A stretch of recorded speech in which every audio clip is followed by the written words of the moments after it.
The structure, such as the Regional Committee on Prevention of Genocide, is a structure that is created by the protocol. And that Genocide Prevention Committee was launched by the heads of state in 2010, because it's a provision, the requirement under that committee, and it's a requirement under that protocol, that it is a summit on recommendations of the ministers of foreign affairs that constitute the Regional Interministerial Committee that must endorse that committee. Now, what is it supposed to do? This regional committee is supposed to review the situation in member states, it's supposed to do research, it's supposed to provide information, it's supposed to alert the summit on emergency situations, it's supposed to a number of things, you know, to review the situations and make recommendations to the RIMIC and also heads of state for action.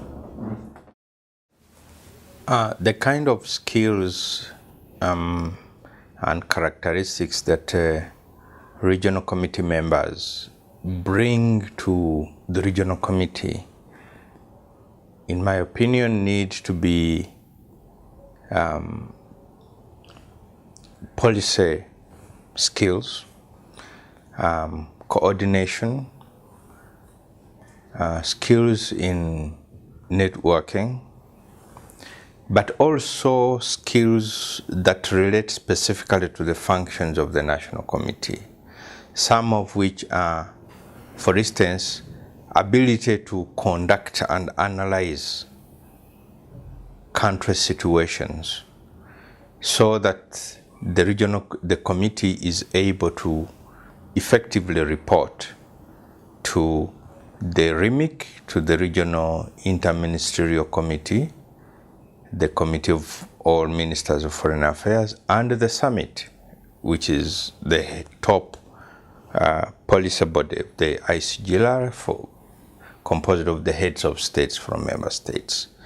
So for regional committee to be able to report to those organs of ICGLR, they require skills in how to shape and produce policy, how to analyze country situations as required by their mandate. The skills need to be there. And the ability to advocate and lobby as individuals, because the regional committee, as you know, is made up of individuals representing member states of ICGLR. Now, individuals on their own could not do much in terms of implementing the protocol in the member states. So a resolution was made within that committee, that meeting, to establish national committees to work with this focal point person, this representative, to implement the protocol within each member state. So it was thought. It is not a provision, by the way, of the protocol, but we again, after meeting, decided to form National Committee for practical reasons to enable the regional committee to work. And this too has been endorsed by RIMIC, by ministers who have now asked all member states through a recommendation of the RIMIC to form national committees. The Genocide Prevention Programme has evolved, as you have said, has taken a life of its own. And I think it is one of the few programs in ICGLR, out of the 10 protocols, it is one of the few protocols that have been implemented to a level of forming national mechanisms that implement the protocol at a country level, where you go to a country and there's a Genocide Prevention Committee implementing an ICGLR protocol. To that level, it is well advanced, and you are right to say it is taking a life of its own.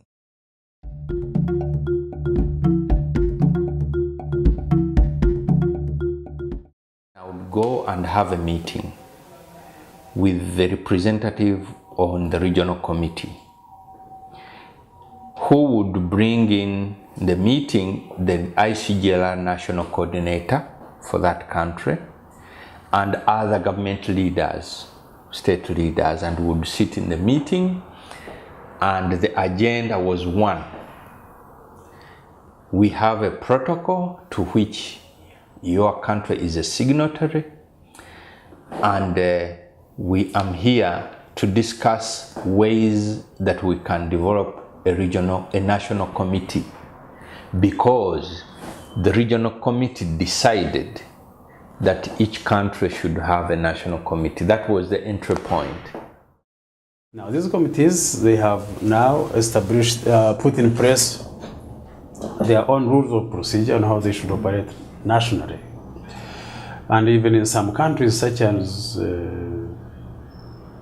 Burundi, they already have enabling laws that require that they put in place these committees, although they have not put them there. But they have the legal infrastructure, the legal framework that will enable them to do that. When we were forming the National Committee in Tanzania, I had a discussion with Mr. Nathan, and I proposed to him that in National Committee we should have representatives from the state, civil society, and academia. The goal was that you need a national committee that can be informed through academics, and where they need skills and information management and so on, they can have that skill. You need civil society because they are more responsive, they are representative, they are active up to the grassroots, they are well established in the region. And you need state representatives, because this is ICGLR is an intergovernmental body. And the people who are on the regional committee are appointed by governments. Nathan accepted to this idea. When we were proposing the National Committee for Tanzania, in the proposal we drafted with the Felicitas, we made sure we have these people, these three groups represented on the committee. Well, the National Committee should have the chair, should have the vice chair, should have the secretary, or at times they call them rapporteurs. But basically that is the core. So that meetings are convened, minutes are taken, discussions go on, and even they are able to mobilize some resources and funds to run their business and have, action plans, work plans, and probably even strategic plans that define what they are going to do over a long period of time. And in terms of membership, there are certain core organizational ministries that shouldn't disappear from that committee. You certainly must get the police involved. You certainly must get defense, the army involved. You certainly must get Minister of Justice involved. You must get, those organs that you see become relevant in terms of, for example, detecting, stopping, and even perpetuating the crime, okay? Because, just look around, who is involved when people start killing each other? The youth are always there. So the ministry at hand of the youth should be there. Education, Minister of Education should be there. Because these are the people that are supposed to be talking about the language of peace, inculcating it into the minds of the people just right from when they're in school. They can include anybody as they see fit, but also as they see their own conditions at home. What do they dictate? Who should we have and who should be in? The issue is that who should be in. No, you don't think of who should be out. Because as long as somebody thinks that he'll make a contribution, you allow him or her. But you can always decide who to call depending on the issue at hand. What is it that is going to bring discrimination? What is it that threatens to bring genocide here? If any government within the ICGLR is thinking that not forming a national committee is a solution, or they are saying that a genocide can never happen in their countries, wrong idea.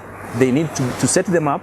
Actually, the idea of setting them up means that they will be able to monitor and discover that anything that has happened that tends towards that, then they nip it in the bud, then they stop it before it happens. So I would urge the countries that haven't done the national committees, they should learn from what we are learning in Uganda, what Tanzania learned by setting up the national committee. Hate messages just come easily like that.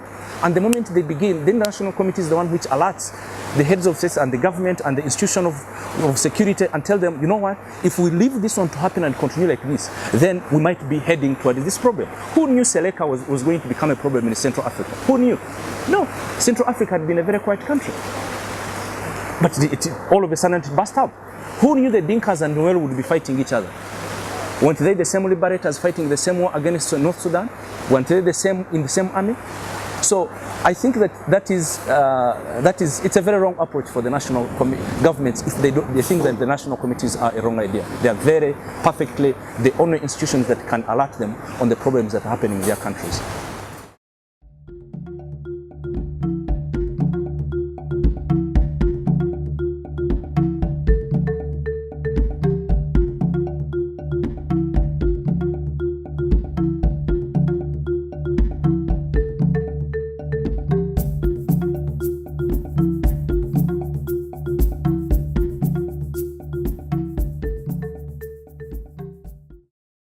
If these committees are operational and are able to communicate in all different forms, messages of peace, messages of reconciliation, messages of peaceful resolution of conflicts, we would not be having this situation. You are not going to stop conflicts, no doubt about it, but we cannot allow conflicts to continue escalating to levels that generate and create conditions that eliminate human beings and kill human and annihilate human beings. No, that is the role the committee should play.